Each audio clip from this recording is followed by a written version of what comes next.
오늘 말씀의 제목은 이제는 국류를 얻었느니라 입니다. 이제는 국류를 얻었느니라 라는 제목으로 하나님의 말씀 나누는 시간 갖도록 하겠습니다. 하나님은 오늘 저와 여러분들에게 정말 기쁜 소식을 전해주기를 원하십니다.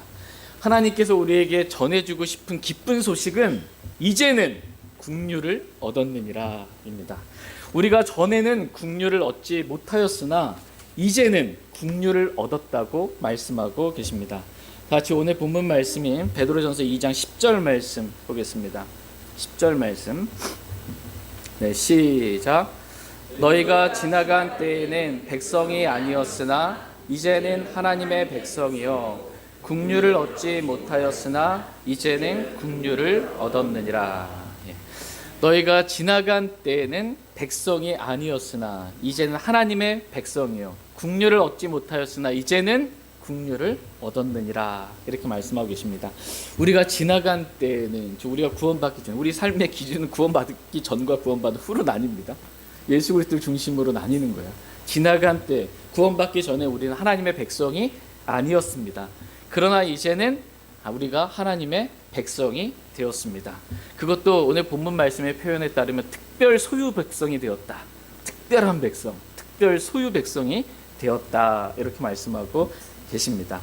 뿐만 아니라 우리가 전에는 국류를 얻지 못하였으나 이제는 국류를 얻었느니라, 이렇게 말씀하고 계십니다. 그러니까 저와 여러분이 예수 그리스도를 믿음으로 말미암아 이제는 어떻게 됐다는 거예요? 국류를 얻었다는 거예요. 저와 여러분 다 하나님의 국류를 얻은 사람들입니다. 국류를 얻었습니다. 근데 어떤 국류를 얻었냐면 다윗에게 베푼 확실한 국류를 저와 여러분이 얻었다라는 것입니다. 다 같이 사도행전 13장 34절 말씀 보겠습니다. 사도행전 13장 34절입니다.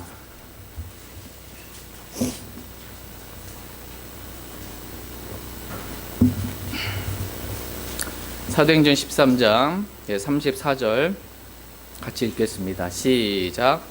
또 하나님께서 친히 그분을 죽은 자들로부터 일으키셔서 이제 다시는 썩음으로 되돌아가지 않게 하실 것에 관하여 이같이 이르시되 내가 다윗에게 베푼 확실한 국류를 너희에게 베풀리라 하셨느니라. 아멘.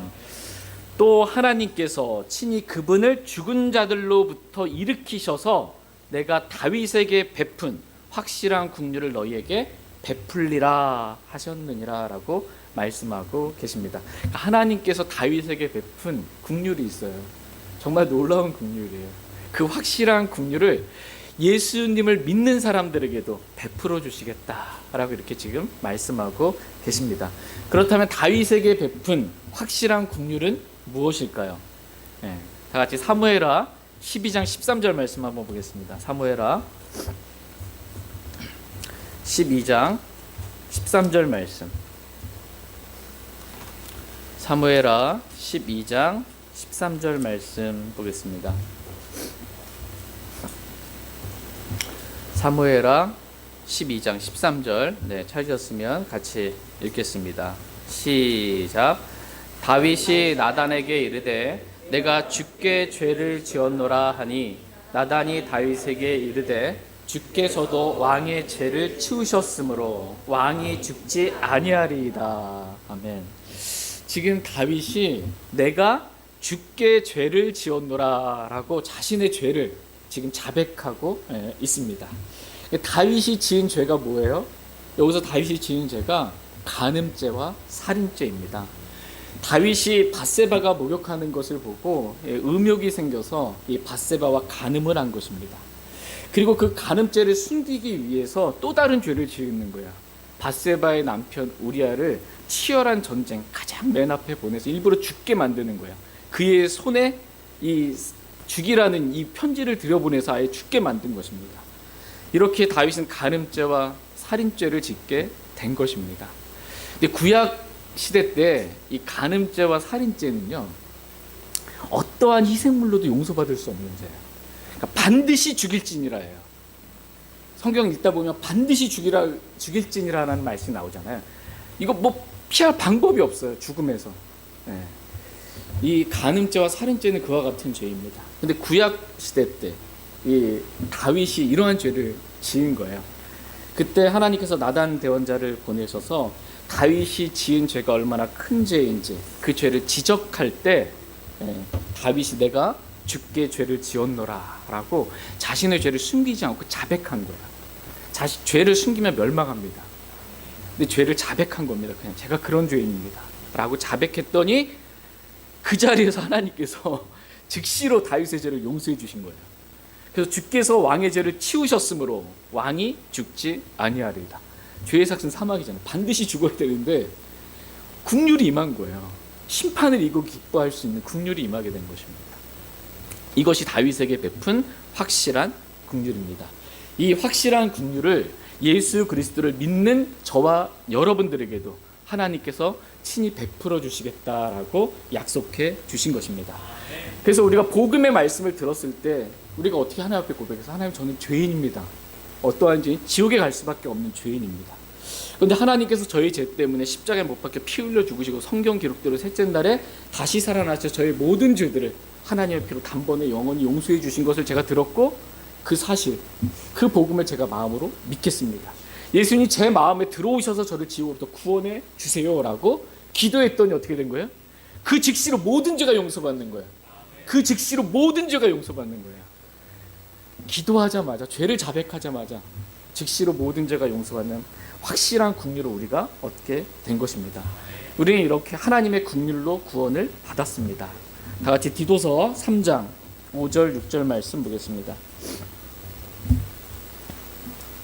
디도서 3장 5절 6절 말씀 보겠습니다.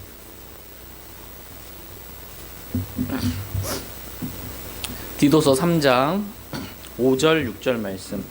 5절 말씀. 그분께서 우리를 구원하시되 우리가 행한 의로운 행위로 하지 아니하시고 자신의 국률에 따라 다시 태어남의 씻음과 성령의 새롭게 하심으로 하셨으며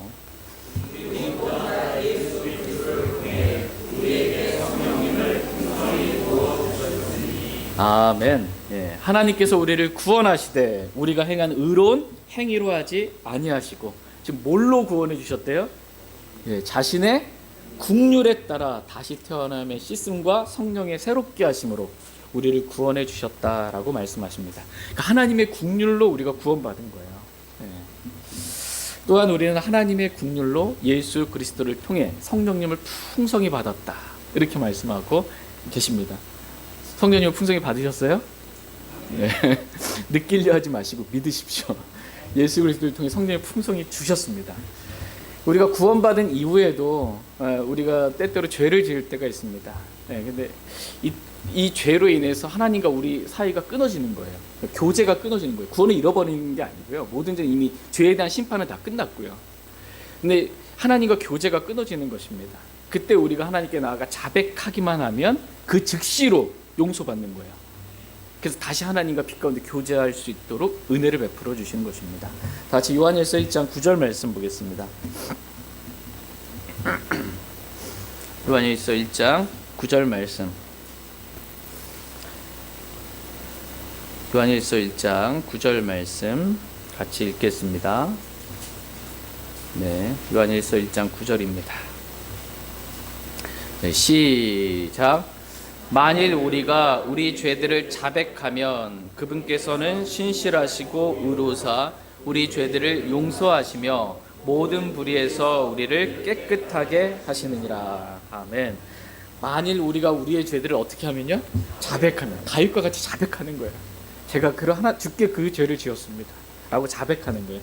그럼 하나님께서는 신실하시고 의로사 우리의 죄들을 용서하시며 모든 불의에서 우리를 깨끗하게 하신다라고 말씀하고 계십니다. 우리가 해야 할 일은 자백하는 것입니다. 다윗과 같이 자백하기만 됩니다. 그것이 죄가 간음죄든 살인죄든 어떠한 죄라도 우리는 하나님께 나아가 자백하기만 하면 됩니다. 그러면 용서는 하나님께서 해주십니다. 언제? 그 즉시로 해주시는 거예요. 그 즉시로. 이게 얼마나 놀라운 긍휼입니까? 그래서 다시 빛 가운데 계신 하나님과 빛 가운데서 주님과 동행하면서 교제하는 삶을 살아갈 수 있는 것입니다.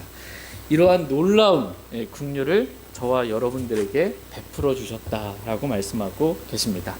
오늘 본문 말씀은 우리가 구원받기 전에는 이러한 긍휼을 얻지 못하였으나 이제는 긍휼을 얻었느니라 이렇게 말씀하고 계십니다. 이런 확실한 긍휼을 저와 여러분들에게 베풀어 주신 하나님께 저희 모두가 감사의 찬양을 올려드리길 원합니다.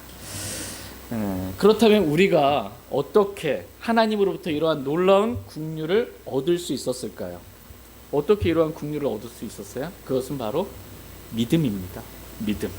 주 예수 그리스도를 믿음으로 이러한 놀라운 긍휼을 얻었습니다. 다 같이 오늘 본문 말씀인 베드로전서 2장 6절 말씀 보겠습니다. 베드로전서 2장 6절 말씀 같이 읽겠습니다. 네, 시작. 그러므로 성경 기록에 보라 내가 선택한 보배로운 으뜸 모퉁이들을 시온에 두느니 그를 믿는 자는 당황하지 아니하리라 하시는 말씀이 또한 들어 있느니라. 예. 그러므로 성경 기록에 이러한 말씀이 또한 들어 있다라는 것입니다. 어떤 말씀이 들어 있대요? 내가 선택한 보배로운 으뜸 모퉁이들을 시온에 두노니 그를 믿는 자는 당황하지 아니하리라 라는 말씀이 성경 기록에 또한 들어있다라는 것입니다. 이 말씀이 이사야서 28장 16절에 기록된 말씀을 성령님께서 지금 자유롭게 인용하셔서 지금 기록해 주신 말씀입니다. 내가 선택한 보배로운 으뜸 모퉁이들을 시온에 둔다라는 것입니다. 그래서 그를 믿는 자는 당황하지 아니하리라 이렇게 말씀하십니다. 지금 하나님께서 시온이라는 한 도시에 둔 보배로운 으뜸 모퉁이들을 지금 받아서 it으로 지금 영어 킹제임스로 받는 게 아니고요. 히로 받아요. 으뜸 모퉁이들을 히로 받아가지고 그를 믿는 자는 이렇게 말씀하고 계세요. 그를 믿는 자는. 그러니까 이 모퉁이들은 지금 누구를 말하는 거예요? 예수님 말하는 게 진짜 돌을 말하는 게 아니고 이 모퉁이들은 한 인물 예수 그리스도를 말하는 것입니다. 예수 그리스도는 베드로전서 2장 4절 말씀에 보면 참으로 사람들에게는 거부당하였으나 하나님께는 선정받은 돌 곧 보배로운 산돌이라고 말씀하고 계십니다. 예수님이 지금 뭐래요? 돌이래요. 돌이시다. 예수님이 산돌이시다. 산돌이신 예수님께 오라고 나오라고 말씀하고 계십니다. 그래서 예수 그리스도를 믿으라는 거예요. 이렇게 그를 믿는 자는 당황하지 아니하리라 이렇게 말씀하고 계십니다. 죄에 대한 심판이 있을 때 예수 그리스도를 믿잖아요. 당황하지 않게 됩니다. 예수 그리스도를 믿으면 어떠한 상황 가운데도 당황하지 않게 됩니다. 왜냐하면 하나님께서 예수 그리스도를 믿는 자들에게 다윗에게 베푼 확실한 긍휼을 베풀어 주셨기 때문입니다. 야고보서 2장 13절 말씀해 보면 긍휼은 심판을 이기고 기뻐하느니라 라고 이렇게 말씀하고 계십니다. 그러니까 원래 우리가 죄를 짓잖아요. 내가 죄를 지었어요. 그럼 죄에 대한 심판을 받아 형벌을 받는 게 마땅한 것이죠. 그런데 하나님의 긍휼로 인해 어떻게 됐어요? 우리가 심판을 예수님이 대신 받아주셨잖아요. 그래서 내가 받아야 될 그 심판과 형벌을 예수님이 대신 받아주셨기 때문에 하나님의 긍휼이 임하면 긍휼은 심판을 이기고 기뻐할 수 있게 된 거예요. 놀라운 긍휼을 저와 여러분들에게 베풀어 주신 것입니다. 그래서 주를 믿는 자는 심판의 날에도 당황하지 않게 됩니다. 같이 베드로전서 2장 7절 말씀 보겠습니다. 7절 같이 읽겠습니다. 시작. 그러므로 믿는 너희에게는 그분께서 보배로우시나 불순종하는 자들에게는 건축자들이 거부한 그 돌이 되셨느니라. 바로 그 돌이 모퉁이의 머리가 되고. 아멘. 그러므로 믿는 너희에게는 그분께서 보배로우시나 라고 말씀하고 계십니다. 예수 그리스도를 믿는 사람들에게는 예수님이 정말 보배로우신 분이십니다. 정말 귀하신 분이세요. 귀하신 분이십니다. 저와 여러분들을 사랑하셔서 나의 죄를 용서해 주시려고 내 대신 십자가에 못 박혀 피 흘려 죽으시고 우리가 가야 할 지옥까지 대신 가시고 나의 모든 죄를 하나님의 피로 용서해 주시고 성경 기록대로 셋째 날에 부활하신 그 예수님이 얼마나 보배로우신 분이십니까? 우리는 이 보배를 질그릇 안에 가진 사람들입니다. 다 같이 고린도후서 4장 7절에서 10절 말씀 보겠습니다. 고린도후서 4장 7절에서 10절 말씀 보겠습니다. 고린도후서 4장 7절에서 10절입니다. 7절 말씀. 그러나 우리가 이 보배를 질그릇 안에 가지고 있나니 이것은 뛰어난 권능이 하나님에게서 나고 우리에게서 나지 않게 하려 함이라.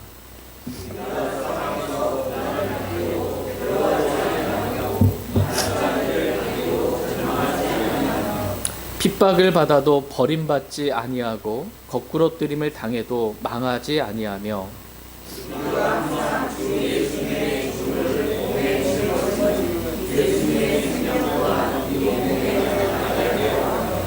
아멘. 그러나 우리가 이 보배를 질그릇 안에 가지고 있나니라고 말씀하고 계십니다. 예수님은 믿는 우리에게 보배로우신 분이십니다. 우리는 이 보배로운 산돌이신 예수님을 마음에 영접함으로 질그릇인 저와 여러분 안에 보배이신 주님을 가지고 있는 사람들입니다. 이렇게 하신 이유는 뭐냐면 뛰어난 권능이 하나님에게서 나며 우리에게서 나지 아니하게 하려 합니다 라고 말씀하고 계십니다. 뛰어난 권능이 지금 어디서 나요? 우리에게서 나요? 질그릇에게서 나요? 질그릇은 아무것도 아니에요. 뛰어난 권능이 질그릇 안에 계신 보배이신 그리스도로부터 나온다라는 거예요. 이렇게 되기를 주님이 원하세요. 우리는 아무 능력이 없습니다. 그러나 보배이신 주 예수 그리스도는 전능하신 하나님이십니다. 뛰어난 권능이 우리 안에 계신 그 주님으로부터 나오는 것입니다. 그럼 어떻게 돼요? 뛰어난 권능이 나오려면 내가 죽어야 돼. 내가 죽고 주님이 내 안에 사셔야 됩니다. 그러면 뛰어난 권능이 나옵니다. 우리는 아무것도 아닌 사람들입니다. 아무것도 아닌데 뭔가 된 것처럼 다 더해도 허무에 가깝다, 허무보다 더 가볍다 그러잖아요. 먼지에 불과한 아무것도 아닌 그러한 자들입니다. 이러한 자들이 주님을 믿으면 당황하지 아니하리라 라고 이렇게 말씀하고 계세요. 그래서 사방에서 우리가 고난을 당해도 괴로워하지 않고 난처한 일을 당해도 절망하지 않고 핍박을 받아도 버림받지 않고 거꾸로 트림을 당해도 망하지 않는 것입니다. 이유는 우리가 능력이 있어서? 아니에요. 우리 안에 계신 보배이신 주님이 능력이 있기 때문에 뛰어난 권능이 뛰어난 주님으로부터 나오기 때문에 사방에서 고난당해도 이길 수 있는 거예요. 세상을 이기는 승리, 그 힘을 주님께서 주시는 것입니다. 우리가 항상 주 예수님의 죽음을 몸에 짊어짐은 예수님의 생명 또한 우리 몸에 나타나게 하려 합니다 라고 말씀하고 계십니다. 저와 여러분의 몸이 있잖아요. 이 몸에 뭐가 나타나요? 예수님의 생명이 나타나는 거예요. 우리 몸 안에. 우리 몸은 주님이 거하시는 성령님의 전입니다. 주님의 생명이 우리 죽을 몸 안에서 나타나게 되기를 주님은 원하십니다. 나타나는 방법은 우리가 예수 그리스도의 죽으심을 몸에 짊어지는 거예요. 내가 그리스도와 함께 죽었음을 믿는 것입니다. 주님의 생명이 나타나는 거예요. 그래서 예수 그리스도를 믿는 자는 이렇게 당황하지 아니하리라 라고 말씀하고 계십니다. 저희 모두가 예수 그리스도와 함께 십자가에 못 박혀 죽었음을 날마다 순간순간마다 믿기를 원합니다. 그래서 뛰어난 권능이신 우리 안에 참 보배이신 주님이 우리 안에 드러나기를 원합니다. 그러나 불순종하는 자들에게는 건축자들이 거부한 그 돌이 되셨느니라 이렇게 말씀하고 계십니다. 그러니까 주 예수 그리스도를 믿으라고 주님 말씀하고 계세요. 그럼 내가 구원을 받는다고 말씀하셨는데 이 말씀에 불순종한 거예요. 그래서 예수 그리스도를 믿지 않고 거부한 것입니다. 그래서 예수님이 불순종하는 자들에게는 건축자들이 거부한 그 돌이 되셨다고 말씀하고 계십니다. 이것은 초림 때 예수님의 모습이에요. 초림 때 예수 그리스도는 이렇게 자신의 백성인 유대인들에게 거부당한 그 돌이 되셨습니다. 그러나 하나님께서는 그 돌을, 즉 초림 때 예수 그리스도를 모퉁이의 머리가 되게 하셨습니다. 같이 베드로전서 2장 8절 말씀 보겠습니다. 베드로전서 2장 8절 말씀 같이 읽겠습니다. 시작. 불순종하여 말씀에 걸려 넘어지는 바로 그 자들에게 걸림돌과 걸려 넘어지게 하는 반석이 되셨는데 그들은 또한 그렇게 되도록 정하여 졌느니라. 아멘. 불순종하여 말씀에 걸려 넘어지는 바로 그 자들에게 예수님은 걸림돌과 걸려 넘어지게 하는 반석이 되셨다 이렇게 말씀하고 계십니다. 우리는 여기서 사람들이 왜 말씀에 걸려 넘어지는지를 보게 됩니다. 여러분 말씀에 한번 걸려 넘어진 적 있어요? 이 말씀이 안 다가오고 매우 힘든 말씀, 걸려 넘어지는. 사람들이 왜 말씀에 걸려 넘어집니까? 이유는 불순종하기 때문이다 라는 것입니다. 불순종하여 말씀에 걸려 넘어지는 바로 그 자들이라고 말씀하십니다. 이들에게 예수님은 걸림돌과 걸려 넘어지게 하는 반석이 되시는 분이십니다. 그러나 믿는 우리에게 예수님은 보배로운 산돌이시고 구원의 반석이 되시는 분이십니다. 모세가 신명기에서 말한 구원의 반석, 다윗이 시편에서 계속해서 말한 구원의 반석은 바로 우리 주 예수 그리스도를 말합니다. 다 같이 고린도전서 10장 2절에서 4절 말씀 보겠습니다. 고린도전서 10장 2절에서 4절 말씀 보겠습니다. 고린도전서 10장 2절에서 4절 말씀. 2절 말씀. 모두가 구름과 바다 속에서 모세에게로 침례를 받았고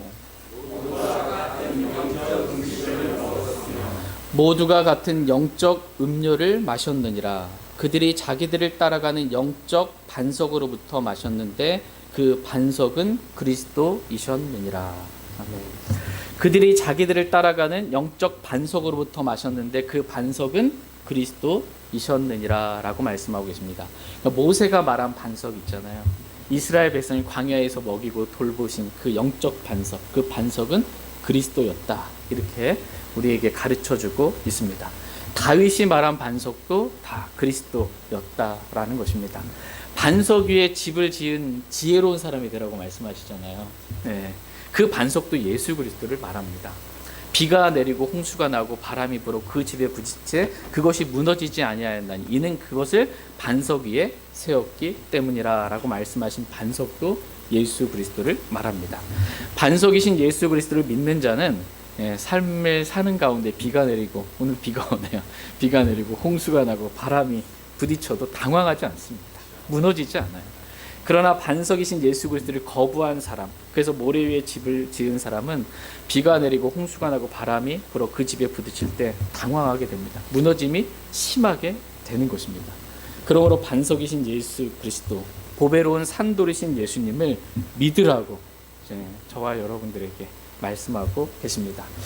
그럼에도 예수 그리스도를 믿으라라는 하나님의 말씀에 불순종한 사람들에게 예수님은 뭐가 돼요? 걸림돌과 걸려 넘어지게 하는 반석이 되시는 분이시다라는 것입니다. 예수님은 동일해요. 그렇죠? 누군가에게는 보배로운 산돌이 되시고 누군가에게는 걸림돌이 되는 거예요.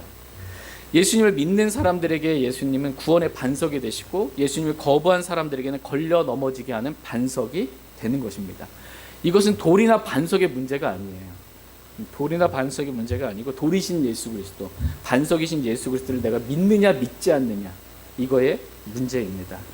이렇게 예수 그리스도를 믿지 않는 사람들에게 예수님은 걸림돌과 걸려 넘어지게 하는 반석이 되셨는데 그들은 그렇게 되도록 하나님께서 정하셨다라는 것입니다.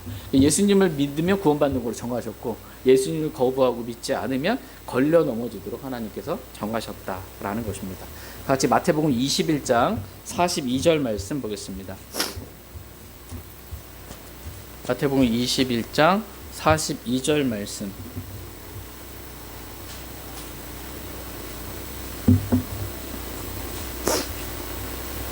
마태복음 21장 42절 말씀 보겠습니다. 42절. 네, 시작. 예수님께서 그들에게 이르시되 너희가 성경 기록들에서 건축자들이 버린 돌 바로 그 돌이 모퉁이의 머리가 되었나니 이것은 주께서 행하신 것이요 그것은 우리 눈에 놀랍도다 한 말씀을 결코 읽어보지 못하였느냐. 예. 지금 이 말씀은 시편 118편 22절 23절 말씀을 인용한 말씀입니다. 이 말씀을 읽어보지 못하였느냐라고 이렇게 묻고 있는 것입니다. 이 말씀의 뜻이 뭔지 너희가 읽어봤으면 이 말씀의 뜻이 뭔지 아느냐라는 것입니다. 건축자들이 버린 돌, 바로 그 돌이 모퉁이의 머리가 되었다라는 말씀의 의미가 무엇이냐라는 것입니다. 건축자들이 버린 돌은 초림 때의 예수님을 말합니다. 유대인들은 예수님을 십자가에 못 박으소서, 십자가에 못 박으소서라고 외치며 예수님을 버렸습니다. 그러나 하나님께서 예수님께서 죽은 자들로부터 부활하게 하심으로 재림 때의 예수님은 모퉁이의 머리가 되게 하셔서 돌왕국, 즉 천년왕국을 세우시는 것이다 라고 말씀하십니다. 이것은 주께서 행하신 것이 우리 눈에 놀랍다. 사람들은 버렸는데, 거부했는데 하나님께서 죽은 자로부터 부활하게 하셔서 이 재림 때의 예수님은 이 돌왕국, 천년왕국을 세우시게 하는 모퉁이의 머리가 되게 하신 것입니다. 다 같이 마태복음 21장 44절 말씀 보겠습니다. 44절 밑에 9절 44절 마태복음 21장 44절 같이 읽겠습니다. 시작. 누구든지 이 돌 위에 떨어지는 자는 부서지겠고 누구에게든지 그 돌이 떨어지면 그것이 그를 갈아서 가루로 만들리라 하시니라. 아멘. 누구든지 이 돌 위에 떨어지는 자는 어떻게 돼요? 부서지겠고 라고 말씀하십니다. 이것은 초림 때 예수님을 믿지 않는 자들에게 걸림돌이 되신 예수님을 말합니다. 예수님을 거부함으로, 예수님을 믿지 아니함으로 예수님에게 걸려 넘어진 거예요. 그래서 돌 위에 떨어진 거예요. 예. 이렇게 돌 위에 떨어진 자는 누구든지 부서진다 이렇게 말씀하고 계십니다. 다 같이 이사야서 8장 말씀 보겠습니다. 이사야서 8장 14절 15절 말씀 보겠습니다. 이사야서 8장 14절 15절 말씀 14절 말씀 그가 성소가 될 것이나 이스라엘의 두 집에게는 걸림돌과 걸려 넘어지게 하는 반석이 되며 예루살렘 거주민들에게는 함정과 올무가 되리니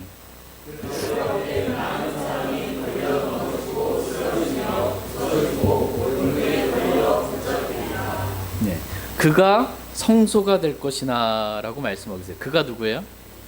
예수님이요. 초림 때 예수님은 성소가 되셨습니다. 예수님께서 요한복음 2장에서 보면 이 성전을 헐라 사흘 안에 내가 그것을 일으켜 세우리라 이렇게 말씀하셨어요. 이것은 무슨 성전을 말씀하신 거예요? 이것은 그분께서 자기 성전인 자기 몸을 두고 말씀하신 거다 이렇게 말씀하고 계세요. 성소가 되신 예수님을 거부하고 십자가에 못 박아 죽인 것입니다. 이렇게 예수님은 이스라엘의 두 집에게 걸림돌과 걸려 넘어지게 하는 반석이 되며 예루살렘 거주민들에게는 함정과 올무가 된 것입니다.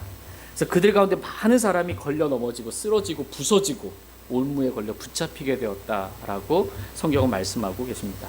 초림 때 예수님은 믿지 않는 자들에게 이렇게 걸림돌이 되시고 걸려 넘어지게 하는 그 반석이 되셔서 그 돌 위에 넘어진 자는 예수님께 걸려가지고 돌 위에 넘어진 자는 부서진다라는 거예요. 부서진다.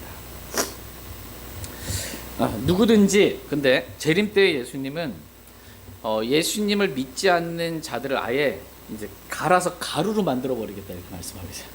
초림 때 예수님에게 걸린 사람들은 부서지는데 재림 때 예수님은 재림 때 예수님이 그 사람 위에 오는 거예요. 와가지고서는 아예 그 사람을 갈아서 가루로 만들어 버리시겠다 이렇게 말씀하고 계세요. 누구에게든지 그 돌이 떨어지면 이제 반대죠. 초림 때는 걸려가지고 돌 위에 내가 떨어진 거고 재림 때는 돌이 그 사람에게 떨어진 거예요. 누구에게든지 그 돌이 떨어지면 그것이 그를 갈아서 가루로 만들리라 이렇게 말씀하고 계십니다. 이 말씀 재림 때의 예수님을 말합니다. 다 같이 다니엘서 2장 34절 35절 말씀 보겠습니다. 다니엘서 2장 34절 35절 말씀 34절 다니엘서 2장 34절 35절입니다. 34절 왕께서 보셨는데 마침내 아무도 손대지 아니하였으나 잘려 나온 돌이 그 형상을 치되 새와 진흙으로 된 그의 두 발을 쳐서 그것들을 부수어 산상조각 내매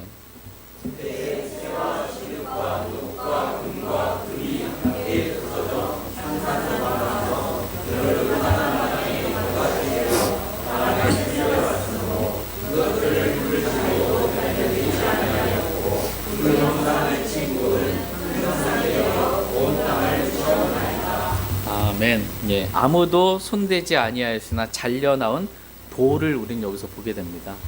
이 돌이 뭐예요? 예, 재림때의 예수님을 말합니다. 그 돌이 큰 형상을, 그 형상을 친 거예요. 이 형상 기억하세요? 금머리부터 시작해가지고 이렇게 쭉 가서 마지막 10발가락, 예, 새와 진흙으로 된 그 두 발을 돌이 이렇게 사람이 손을 대지 않은 그 돌이 와서 친 거예요. 예수님이 지상 재림하신 겁니다. 그랬더니 그 형상이 산산조각 나서 여름 타작 마당에 겨같이 되어서 바람에 쓸려 간 것입니다. 가루가 되어서 완전히 쓸려 간 거예요. 이 세상의 왕국들이 말하거든요. 이 세상의 왕국들이 바빌론으로부터 시작해가지고 열 왕국 체제인 이 적그리스도의 왕국 체제에 이르기까지 그것이 흔적도 없이 이 세상 왕국들이 사라지게 된다는 것입니다. 그러나 그 형상을 친 돌은 큰 산이 되어 온 땅을 채운다라고 말씀하고 계십니다. 예수님이 모퉁이의 머릿돌이 되어서 돌 왕국, 즉 천년 왕국이 세워지게 된 것입니다. 이때 예수님을 믿는 저와 여러분들도 하나님과 그리스도의 제사장이 되어 천년 동안 그리스도와 함께 통치하게 될 것이다 라고 요한계시록 20장에서 말씀해주고 있습니다. 다 같이 베드로전서 2장 9절 말씀 보겠습니다. 베드로전서 2장 9절 말씀 같이 읽겠습니다. 시작. 그러나 너희는 선정된 세대여 왕가의 제사장이요 거룩한 민족이여 특별 소유 백성이니 이것은 너희를 어둠에서 불러내어 자신의 놀라운 빛으로 들어가게 하신 분에 대한 찬양을 너희가 전하게 하려 함이라. 아멘. 예수님을 거부한 사람들은 부서지고 산산조각 나서 가루가 되겠지만 그러나 너희는, 저와 여러분들, 예수님을 믿은 저와 여러분들은 다음과 같이 되었다라는 것입니다.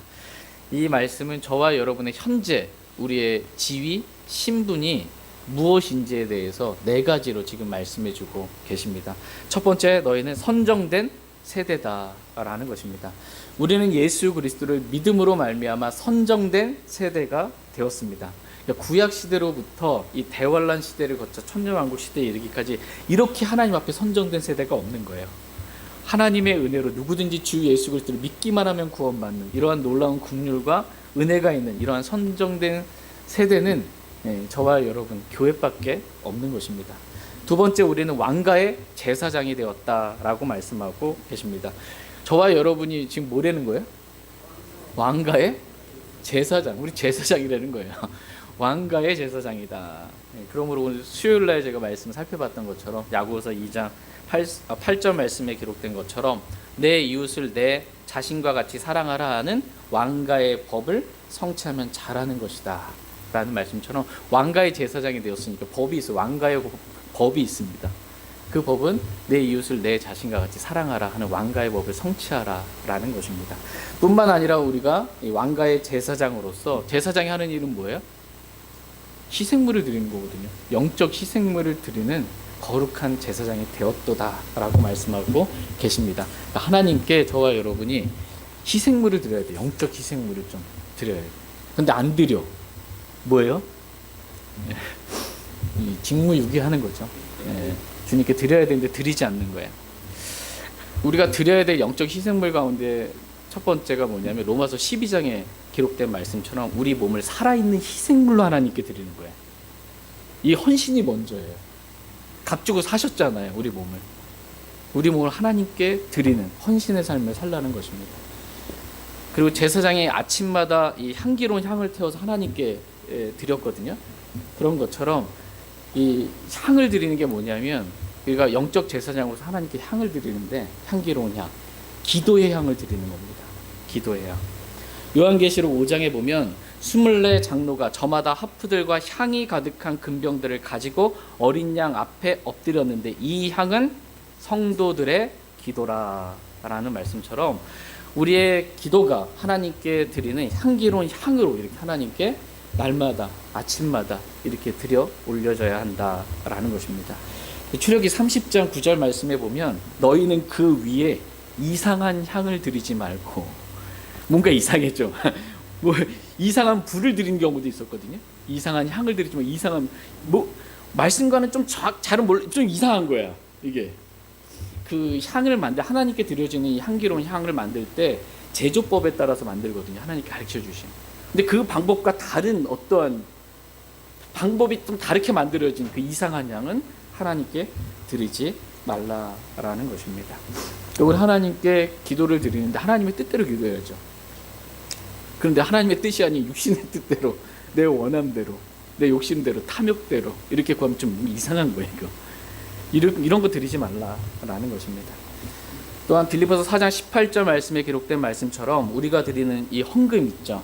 우리가 드리는 헌금에 대해서 빌립보서 4장 18절에서는 달콤한 냄새의 향기요 주께서 받으실 만한 희생물이며 하나님을 매우 기쁘게 한 것이니라 라고 말씀하고 계십니다.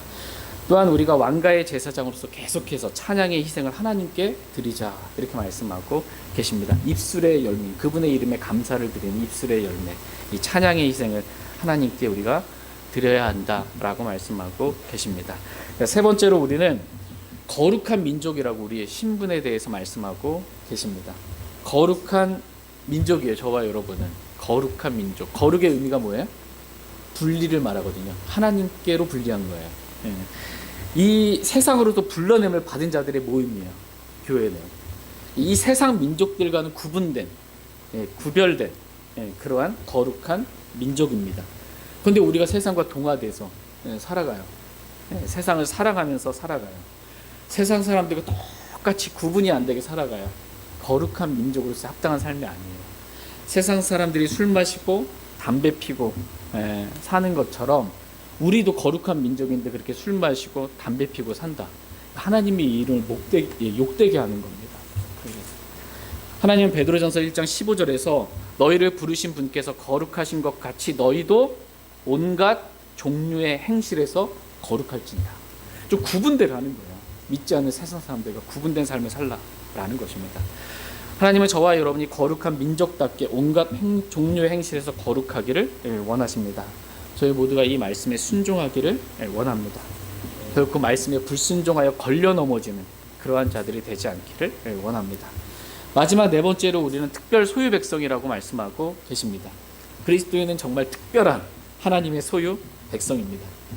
이런 특별한 그리스도인이 없거든요. 특별한 사람들이 없거든요. 성경에 기록된 대로 그냥 믿어 단순하게. 그 기록된 대로 살아요. 그리고 말씀에 빛 가운데 주님과 교제하면서 말씀의 인도하심을 받아 살아요. 이렇게 사는 사람이 어디 있어요? 특별 소유 백성이에요. 날마다 자기를 부인하고 자기 십자가를 지고 주님을 따라요. 내가 죽고 그리스도께서 사시는 십자가의 좁은 길을 걸어가는 특별 소유 백성이에요. 아무도 자기 주님을 믿고 하나님 따른다고 하지만 이 좁은 길을 안 가려고 하거든요. 십자가의 좁은 길. 날마다 자기를 나는 날마다 죽노라 라고 고백하고 예수님의 생명이 내 죽음 안에서 나타나는 이러한 삶을 살아가는 정말 특별 소유 백성입니다. 그리스도인은 비록 우리가 이 땅에서 살지만 사는 생활 방식은 우리의 생활 방식은 어디에 있어요? 하늘에 있습니다. 놀라운 특별한 거예요 이게. 생활 방식이 하늘에 있어요. 생활 방식이 우리의 생활 방식은 하늘에 있으며라고 할 때 이 생활 방식은 뭐냐면 성령을 따라 사는 겁니다. 이게 특별한 거예요. 우리가 예수 그리스도로 말미암아 성령이 풍성하게 부어졌잖아요. 그래서 이제는 우리가 성령을 따라 사는 삶을 사는 것입니다. 정말 특별하게 사는 거예요. 하나님께서 우리를 이렇게 선정된 세대요, 왕가의 제사장이요, 거룩한 민족이요, 특별 소유 백성으로 삼으셔서 그에 합당한 삶을 살게 하신 이유는 뭐냐면 우리를 어둠에서 불러내어 자신의 놀라운 빛으로 들어가게 하신 분에 대한 찬양을 우리가 전하게 하려 합니다 라고 오늘 본문 말씀은 말씀하고 계십니다. 그러니까 이 네 가지 신분에 맞는 합당한 삶을 우리가 살아서 결론은 어떻게 하라는 거예요? 우리를 어둠에서 불러내어 자신의 놀라운 빛으로 들어가게 하신 분에 대한 찬양을 전하라고, 하나님께 대한 찬양을 돌리며 살라고, 그렇게 오늘 하나님께 저와 여러분들에게 말씀하고 계십니다. 저희 모두가 우리를 어둠에서 불러내어 놀라운 빛으로 들어가게 하신 하나님을 찬양하며 살기를 원합니다. 빛이신 하나님 안에 우리 있는 거예요. 말씀의 빛 가운데서 주님과 교제하면서 사는 이 삶이 얼마나 놀라운 빛 가운데 사는 삶인지 우리가 이 세상과 구별된 거룩한 민족으로서 하나님께 찬양을 드리는 삶을 살길 원합니다. 지나간 때에는 백성이 아닌 우리가 주 예수 그리스도를 믿음으로 하나님의 백성이 되었고 국류를 얻지 못하였으나 이제는 국류를 얻었느니라 이렇게 말씀하고 계십니다. 저희가 주 예수 그리스도를 믿음으로 말미암아 국류를 얻었습니다. 국류를 왜 주셨을까요? 우리가 다윗에게 확실한 국류를 받았잖아요. 예수 그리스도를 믿음으로 말미암아. 저와 여러분들도 주님으로부터 국류를 받은 것처럼 우리도 국률이 여기는 심정으로 옷 입고 새 사람으로 입는 것처럼 국률이 여기는 심정을 옷 입고 국류를 베푸는 삶을 살라고 우리에게 국류를 베풀어 주셨습니다. 다시 로마서 12장 8절 말씀 읽고 오늘 말씀 마치겠습니다.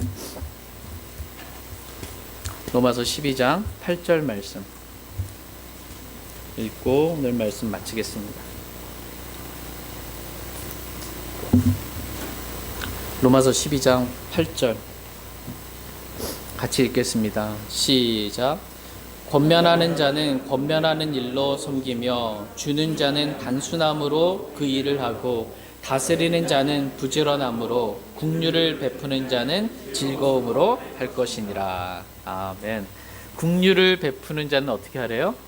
즐거움으로 할 것이니라. 마지못해 억지로 누군가에게 국류를 베풀려고 하는 것이 아니고 국류를 베푸는 자는 즐거움으로 할지니라 이렇게 말씀하고 계십니다. 저희 모두가 국률이 여기는 심정으로 옷 입고 이렇게 즐거운 마음으로 우리가 누군가에게 국률을 베풀어야 할 때가 있다면 내 이웃에게 국률을 베푸는 거잖아. 있다면 정말 즐거운 마음으로 그렇게 국률을 베풀며 살기를 원합니다. 우리가 다윗에게 임한 그 확실한 국률을 하나님께 받은 것처럼 우리도 즐거운 마음으로 확실한 국률을 그렇게 베풀며 살기를 원합니다. 이렇게 사는 것이 하늘로부터 난 지혜는 이라고 했을 때 국률이 충만하다고. 하늘로부터 이 세상의 지혜로 사는 게 아니고요. 국률을 베푸는 건 하늘로부터 난 지혜로 우리가 이 세상을 살아가는 것입니다. 저희 모두가 이렇게 주님부터 받은 이러한 확실한 국률을 많은 사람들에게 베풀며 살아가기를 원합니다. 다 같이 일어나셔서 오늘 들으신 말씀 기억하시고 주님께 나아가 기도하는 그러한 시간 갖도록 하겠습니다. 하나님은 오늘 저와 여러분들에게 말씀하십니다. 이제는 국류를 얻었느니라 라고 말씀하십니다. 우리가 전에는 국류를 얻지 못했으나 이제는 국류를 얻었다고 말씀하십니다. 그것도 다윗에게 임한 확실한 국류, 그 국류를 저와 여러분이 얻었습니다. 저희도 국류를 베푸는 즐거운 마음으로 국류를 베푸는 그러한 삶을 살길 원합니다. 잠깐 기도하겠습니다.